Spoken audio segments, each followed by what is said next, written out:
Bonjour à toutes, bonjour à tous, bienvenue. Nous sommes le 31 octobre, il est 16h09 exactement. Je vous souhaite la bienvenue, comme chaque semaine, pour cette petite capsule, la correction des fautes que je trouve sur le réseau social Facebook, avec les principaux médias que j'utilise dans mon analyse depuis maintenant 4 ans.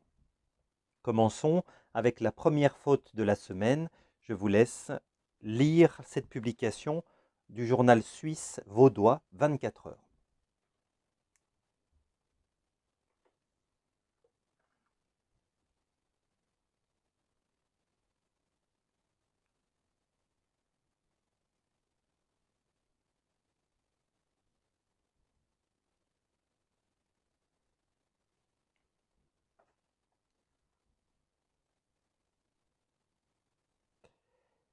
Alors ici, la faute se situe ici, sur l'accord de l'adjectif quel. Alors, ce qui est positif, et il faut souligner le positif, puisque dans cette vidéo, j'ai pour habitude de critiquer et de mettre en avant des erreurs.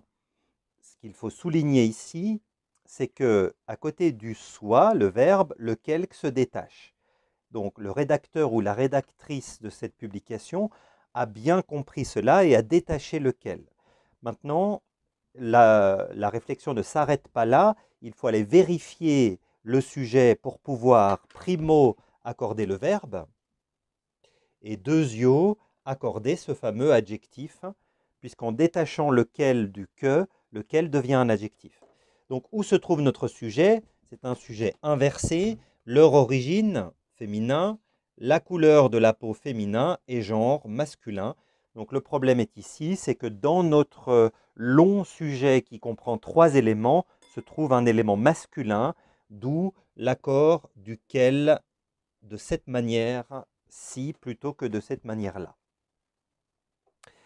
Voyons maintenant la seconde publication de France 24.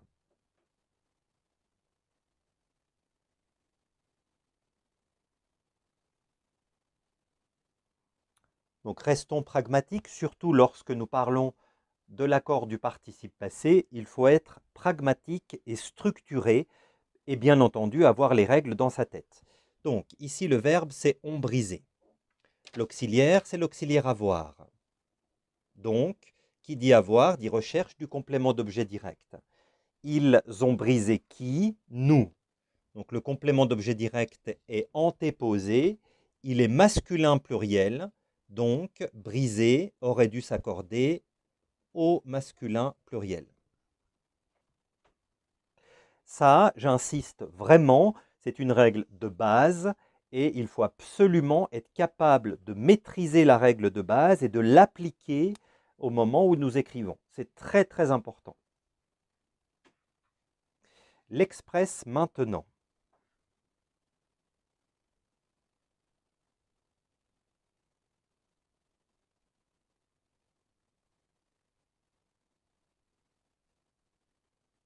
Concordance des temps dans le discours indirect. Ça, c'est mon indice à expliquer. Donc, c'est le discours indirect, n'est-ce pas?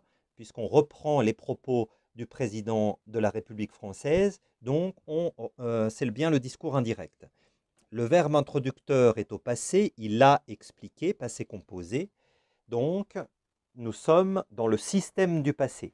Or, le futur de l'indicatif prendra, qui est ici, désolé, j'ai effacé, le futur de l'indicatif n'appartient pas au système du passé, il faut donc concorder, appliquer la concordance des temps et prendre le futur dans le passé, ou le futur du passé, ou le conditionnel.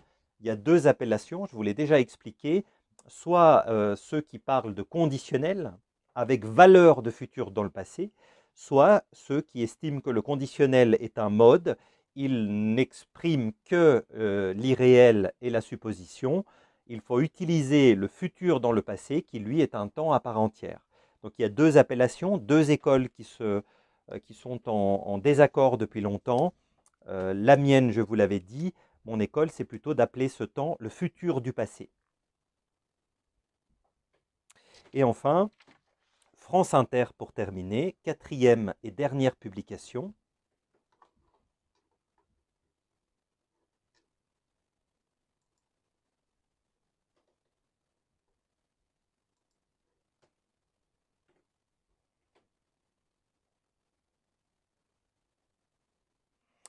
Attention, toujours le participe passé qui pose problème.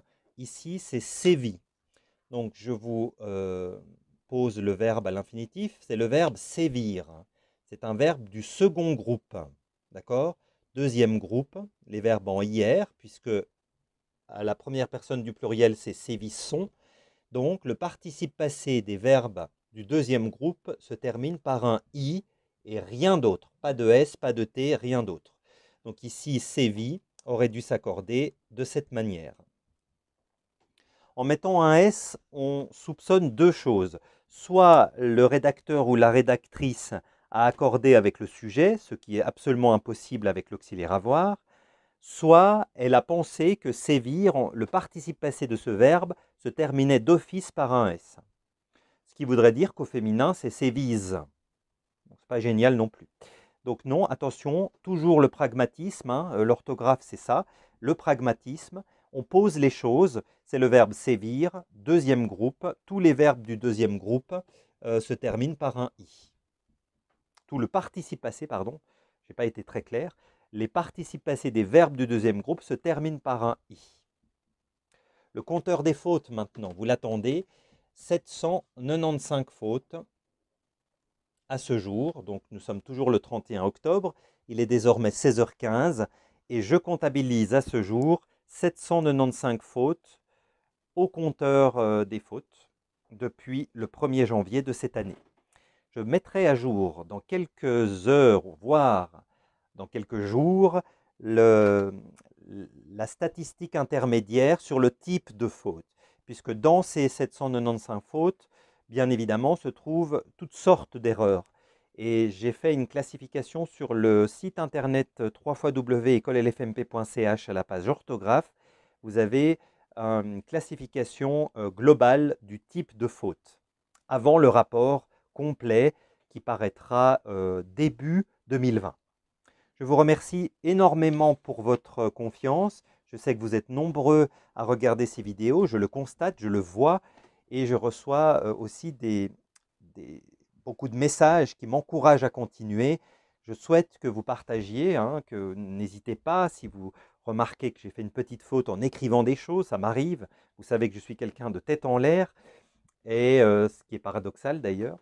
Mais n'hésitez pas surtout à réagir.